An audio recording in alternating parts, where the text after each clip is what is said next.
हरे कृष्ण। श्रीमन्नारायणीयं दशकं 91। श्रीकृष्ण त्वत्पदोपासनमभयतमं बद्धमित्यार्थदृष्टेः मर्त्यस्यार्थस्य मन्ये व्यपसरति भयं येन सर्वात्मनैव यत्तावत् त्वत्प्रणीतानिह भजनविधीन् आस्थितो मोहमार्गे धावन्नप्यावृताक्षः स्खलति न कुहचित् देवदेवाखिलात्मन्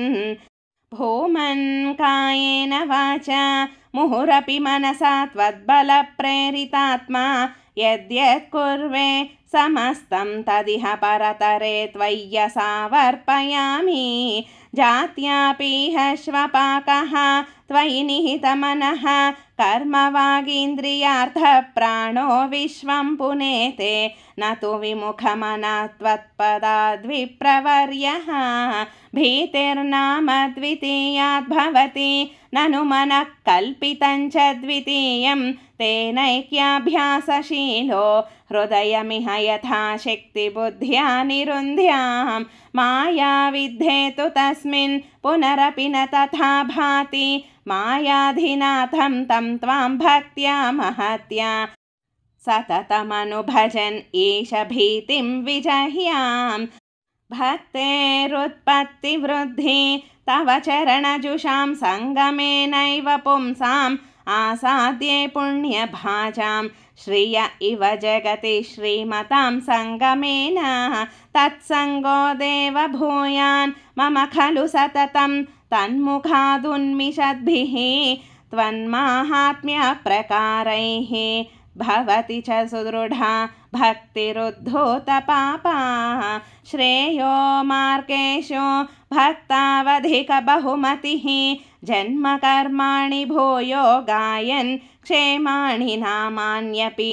तदुभयतः प्रधृतं प्रधृतात्मा उद्यद्धासः कदाचित् कुहचिदपि रुदन् क्वापि गर्जन् प्रगायन् उन्मादीव प्रनृत्यन्नयि कुरु करुणां लोकबाह्यश्चरेयं भूत्यान्येतानि भूतात्मकमपि सकलं पक्षिमत्स्यान् मृगादीन् मर्त्यान् मित्राणि शत्रूनपि यमितमतिः त्वन्मयान्यानमानि त्वत्सेवायां हि सिद्ध्येन्मम तव कृपया भक्तिदार्ढ्यं विरागः त्वत्तत्त्वस्यावबोधोऽपि च भुवनपते यत्नभेदं विनैव नो मुह्यन् क्षुत्रुडाद्यैर्भवसरणिभवैः त्वन्निलीनाशयत्वात् छिन्ना सातत्यशाली निमिषलवमपि त्वत्पदादप्रकम्पः इष्टानिष्टेषु तुष्टिव्यसनविरहितो मायिकत्वावबोधात् ज्योत्स्नाभिस्त्वन्नखेन्दोः अधिकशिशिरितेनात्मना सञ्चरेयं भूतेष्वेषु त्वदैक्यस्मृतिसमधिगतौ नाधिकारोऽधुना चेत् त्वत्प्रेम त्वत्कमैत्री जडमतिषु कृपा द्वित्सु भूयादुपेक्षा अर्चायां वा समर्चा कुतुकं उरुतरश्रद्धया वर्धतां मे त्वत्संसेवी तथापि द्रुतमुपलभते भक्तलोकोत्तमत्वम् आवृत्य त्वत्स्वरूपं क्षितिजलमरुदाद्यात्मना विक्षिपन्ति जीवान् भूयिष्ठकर्मावलिविवशगतीन् दुःखजाले क्षिपन्ति त्वन्मायामाभिभून्मामयि भुवनपते कल्पते तत्प्रशान्त्यै त्वत्पादे भक्तिरेवेत्यवददयि विभो सिद्धयोगी प्रबुद्धः दुःखान्यालोक्य जन्तुष्वलमुदितविवेकोऽहम्